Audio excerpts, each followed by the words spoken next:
Chapter 1. The Whisper of Betrayal. Lagos, a city that never sleeps, where the streets whisper secrets and the rain washes away the sins of the night. In the heart of Surulere, nestled within a gated compound, stood a modest two-bedroom apartment, home to Nkechi, Emeka, and their 5-year-old daughter, Ada. Theirs was a home filled with warmth. The walls, painted a soft, creamy hue, bore witness to love, laughter, and the innocent scribbles of a child.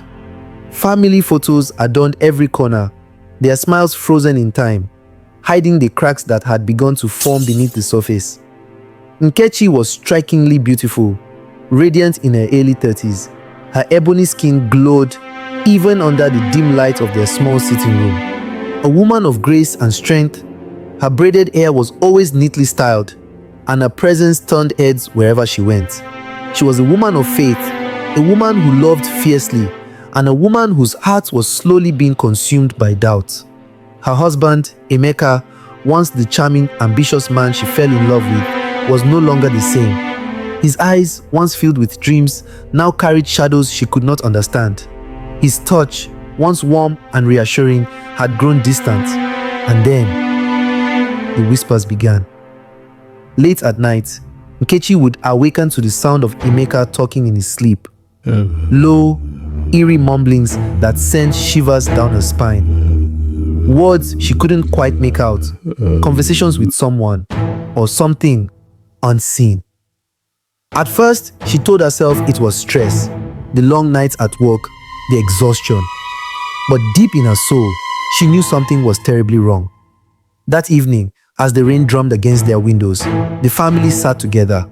Ada, their little ray of sunshine, was on the floor, coloring with her crayons.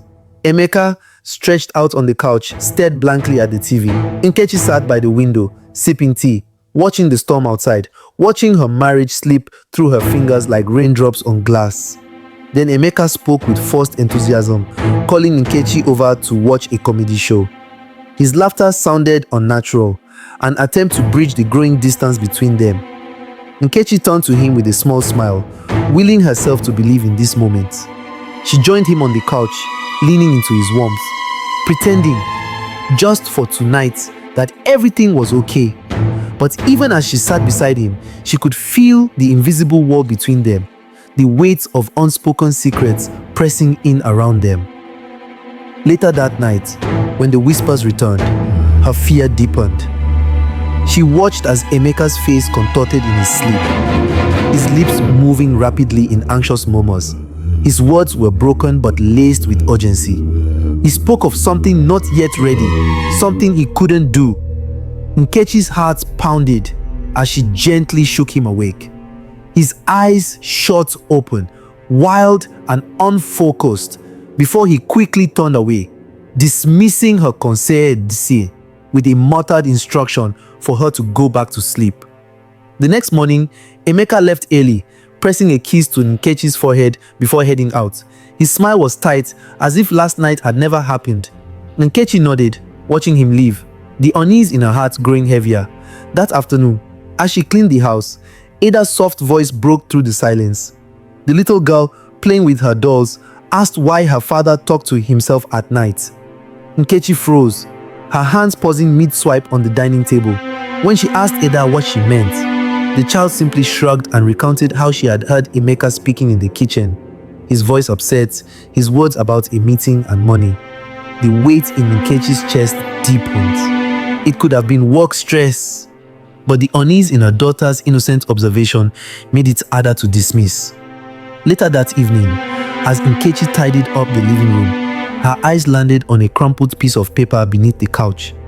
A receipt from a store she didn't recognize, with a hastily scribbled phone number on the back. Her hands trembled as she checked her call log.